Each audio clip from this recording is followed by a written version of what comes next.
So this is the press guard sensor, which is actually in short for pressure guard. So it's actually a differential pressure sensor. So if you take a look at the bottom, there's actually two tubes where you can actually connect two plastic tubes. So how this is typically deployed is within the AHU or FCU as well. And normally is one of the tubes will be placed before the air filter and the secondary tube will be placed after the air filter. So the main objective is to actually get the differential pressure reading between the two, and how this data can be used is to then determine when the filter can be changed. So for example, when the air filters are getting clogged up, the pressure level before the filter is actually higher as the air takes harder to pass through, and the pressure thereafter difference between the two will be bigger. So when this happens, we will then know that it is time to replace the air filter.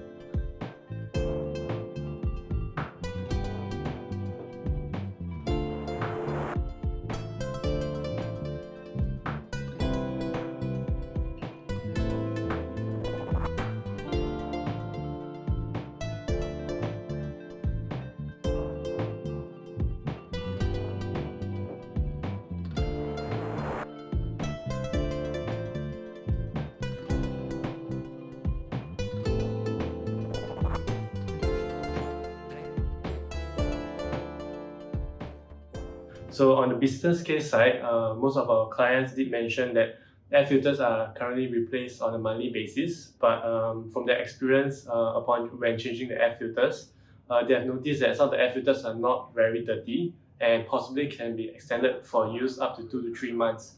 So by deploying such a device, we are able to understand when the pressure is built up and when it is necessary to change the air filter.